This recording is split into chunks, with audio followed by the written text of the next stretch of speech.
સનત કુમારોએ પૂછ્યું કે શિવના લિંગ અને પ્રતિમાની પ્રથમ ઉત્પત્તિ કેવી રીતે થઈ? તો નંદિકેશ્વર સનત કુમારોને કથા સંભળાવે છે કે સૌ પ્રથમવાર શિવલિંગ ક્યારે પ્રગટ થયું? તો કહે છે કે એકવાર બ્રહ્મા અને વિષ્ણુમાં વિવાદ થયો. શું થયો? કે ભાઈ બંનેમાં વિવાદ એ થયો કે શ્રેષ્ઠ કોણ? બ્રહ્મામાં અને વિષ્ણુમાં વિવાદ થયો, શ્રેષ્ઠ કોણ? જો આ એક બહુ મોટો રોગ બી છે સમાજમાં, શ્રેષ્ઠ કોણ એમ. બધાથી પર થાય ને તો પછી છેલ્લે આ વસ્તુ આવે કે શ્રેષ્ઠ કોણ.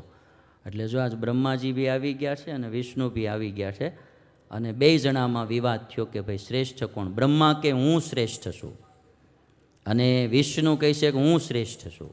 બ્રહ્મા કે હું શ્રેષ્ઠ, વિષ્ણુ કે હું શ્રેષ્ઠ, આ કે હું શ્રેષ્ઠ, ઓલા કે હું શ્રેષ્ઠ. બેયમાં વિવાદ થયો અને બે જણામાં વિવાદ એટલો બધો વધી ગયો કે પછી તો બે શસ્ત્ર લઈને સામું સામું યુદ્ધ કરવા માંડ્યા. જેમ તમારે કેમ પતિ પત્નીમાં સ્ટાર્ટિંગમાં ખાલી બોલાબોલી થતી હોય ને પછી મારામારી આવી જાઓ, એમ શરૂઆતમાં બે પેલા બોલાબોલીમાં હતા ને પછી તમે જુઓ તો એકાબીજા બાણ લઈને માંડ્યા મારવા. અને જ્યારે બે જણા એકબીજાને આમ બાણ લઈને હામા હામા મારવા માંડ્યા અને એ જ સમયે સૌ પ્રથમવાર એક જ્યોતિર્સ્તંભના રૂપમાં ત્યાં પરમાત્મા પ્રગટ થયા. જ્યોતિર્સ્તંભના રૂપમાં સરસ મજાનો જ્યોતિર્સ્તંભ આવ્યો અને બે જણા જે યુદ્ધ કરતા હતા અને જ્યોતિર્સ્તંભ પાસે જે આવ્યા ત્યાં બેયના યુદ્ધની જે બેયના શસ્ત્રો હતા એની શક્તિ એ જ્યોતિર્સ્તંભમાં હણાઈ ગઈ અને બે જણા યુદ્ધ કરતા બંધ થઈ ગયા. શિવપુરાણમાં આવું લખ્યું છે. અને આ જ્યોતિર્સ્તંભ જે હતો એ સ્તંભમાં બે જણાના શસ્ત્રોની શક્તિ હણાઈ ગઈ.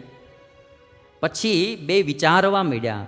આશ્ચર્ય થયું બંને જણાને, બ્રહ્માને અને વિષ્ણુને, કે મળો આ સ્તંભ ક્યાંથી આવ્યો? આ સ્તંભ ક્યાંથી પ્રગટ થયો? સૌ પ્રથમવાર ઈશ્વર શંકર જ્યોતિર્સ્તંભના રૂપમાં પ્રગટ થયેલા. તમે શિવપુરાણની કથા ઘણીવાર સાંભળી હશે પણ આવી નહીં સાંભળી હોય. આ શિવનું પ્રાગટ્ય જેમ વર્ણ્યું ને એમ મારે અહીં તમને કરી બતાવવાનું છે. જ્યોતિસ્તંભ પ્રગટ થયો એટલે બ્રહ્મા અને વિષ્ણુ બે જણા વિચાર કરે કે આ શું હશે, આ શું હશે.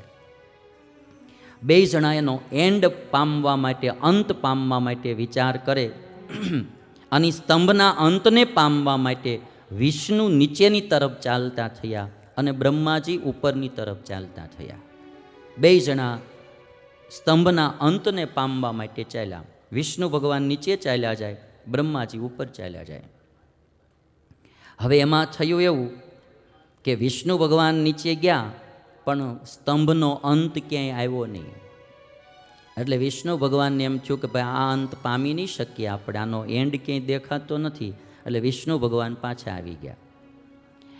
હવે આ બાજુ બ્રહ્માજી ઉપર ગયેલા, એટલે બ્રહ્માજી ઉપર ગયા હતા. વિષ્ણુ ભગવાન તમે તો હેઠે જાઓ, બ્રહ્માજી તો ઉપર ન જઈ શકે પણ તમે તો આમ હેઠે જઈ શકો, જવું હોય તો જરાક જોવા માટે જોઈ આવો ને આમ કે ભાઈ અંત આનો આવે છે કે નથી આવતો એમ. એટલે વિષ્ણુ ભગવાન મને લાગે છે કે બહુ હથીરા લાગે છે,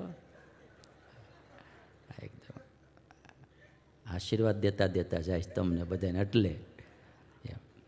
એટલે વિષ્ણુ ભગવાન નીચે ગયા, ક્યાંય સ્તંભનો અંત ન દેખાણો એને. બ્રહ્માજી ઉપર ગયા, બ્રહ્માજીને ક્યાંય અંત ન દેખાણો. એમાં બ્રહ્માજી આવતા હતા ને તો રસ્તામાં કેતકીનું પુષ્પ મળ્યું. કેતકીનું પુષ્પ મળ્યું એટલે કેતકીના પુષ્પએ એવું કીધું કે તમે આ સ્તંભનો અંત નહીં પામી શકો. એ કે હું વર્ષોથી આના મધ્ય ભાગમાંથી હેઠું પડું છું, હજી સુધી મને આનો અંત મળ્યો નથી, તો તમને આનો અંત ક્યાંથી મળશે? એટલે બ્રહ્માજી કે તો જો તમે એમ કરો ભગવાન હવે તમે પાછા આવી આવો ભાઈ. એટલે બ્રહ્માજી છે ને એ કેતકીના પુષ્પને કે જો અંત ન મળે તો કાંઈ નહીં, પણ તમે છે ને વિષ્ણુને એટલું કહેજો કે બ્રહ્માજીએ અંત જોઈ લીધો છે. એ કે આ સ્તંભનો અંત જોઈ લીધો છે એવું તમે કહેજો, આટલી સાક્ષી પૂરજો. કેતકીનું પુષ્પ કે કાંઈ વાંધો નહીં, હું સાક્ષી પૂરીશ. એટલે કેતકીના પુષ્પએ બ્રહ્માજી આવીને વિષ્ણુને એમ કીધું કે મને અંત મળી ગયો. અને જો સાક્ષીમાં આવડું આ કેતકીનું પુષ્પ, કેતકીનું પુષ્પ કે હા ભાઈ બ્રહ્માજીને અંત મળી ગયો છે. એટલે વિષ્ણુને એમ થયું કે બ્રહ્માજી ભગવાનના અંતને પામી ગયા, માટે બ્રહ્માજી શ્રેષ્ઠ છે. એટલે વિષ્ણુ ભગવાને બ્રહ્માજીની પૂજા કરી. વિષ્ણુ ભગવાને બ્રહ્માજીની પૂજા કરી, પ્રણામ કર્યા. ભાઈ તમે શ્રેષ્ઠ છો ને મહાન છો, તમે શ્રેષ્ઠ છો ને મહાન છો, એવું જ્યારે વિષ્ણુ ભગવાને કીધું ત્યારે સ્તંભના રૂપમાં રહેલા મહાદેવ એને એમ થયું કે આ હકીકતમાં તો અંતને પામ્યા નથી. અને ત્યારે સ્તંભમાંથી શંકર દાદા મૂર્તિમાન પ્રગટ થયા અને સ્તંભમાંથી બહાર આવ્યા અને વિષ્ણુ ભગવાન અને બ્રહ્માજી પાસે આવ્યા. અને પ્રથમવાર આજ ત્યારે શંકર દાદા મૂર્તિમાન પ્રગટ થયા છે. આ રીતે શંકર દાદા આવ્યા સ્તંભમાંથી બહાર. બોલીએ પાર્વતી પતિ હર હર મહાદેવ. શંકર દાદા પ્રગટ થયા અને શંકર દાદાએ મૂર્તિમાન પ્રગટ થયા અને વિષ્ણુને એટલું કીધું કે તમે ખોટું ન બોલ્યા અને સત્યનું પાલન કર્યું, માટે તમારી સર્વત્ર પ્રતિષ્ઠા અને પૂજા થશે. બહુ સમજવા જેવી કથા. આમ રૂપમાં લખાણી છે. આમાંથી આપણને એમ લાગે કે આમ થયું છે, આમ થયું છે, પણ સાર બહુ સમજવાનો છે. શંકર દાદાએ વિષ્ણુને કીધું કે તમે સત્ય ન ચૂક્યા એટલે સર્વત્ર તમારી પૂજા થશે અને તમારી પ્રતિષ્ઠા થશે. અને બ્રહ્માજીને એમ કીધું કે તમે ખોટું બોલ્યા એટલે તમારી પૂજા ક્યાંય થશે. તમે ખોટું બોલ્યા કે હું અંતને પામી ગયો એટલે તમારી પૂજા ક્યાંય થશે નહીં. શંકર દાદાએ બ્રહ્માજીને કીધું.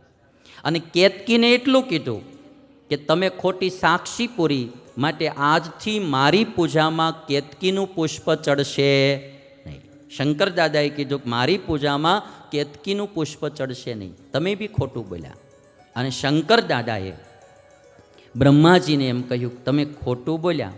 એટલે શંકર દાદાના જે ગણ હતા ને એમણે જઈ અને જે મસ્તક બ્રહ્માજીનું ખોટું બોલ્યું હતું, એટલે મહાદેવજી આજ્ઞા કરી ભૈરવને, અને ભૈરવે જઈ અને 5 મુખ જે બ્રહ્માજીને હતા એમાંથી એક મુખ જે ખોટું બોલ્યું કે મેં આ સ્તંભનો અંત પામી લીધો, એ ભૈરવે 5મું મુખ કાપી નાખ્યું.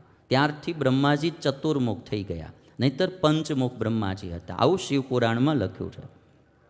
અને ભગવાને ત્યારે એટલી વાત કીધી કે આજ હું પ્રગટ થયો છું, એટલે આજનો દિવસ શિવરાત્રિના નામથી પ્રસિદ્ધ થશે.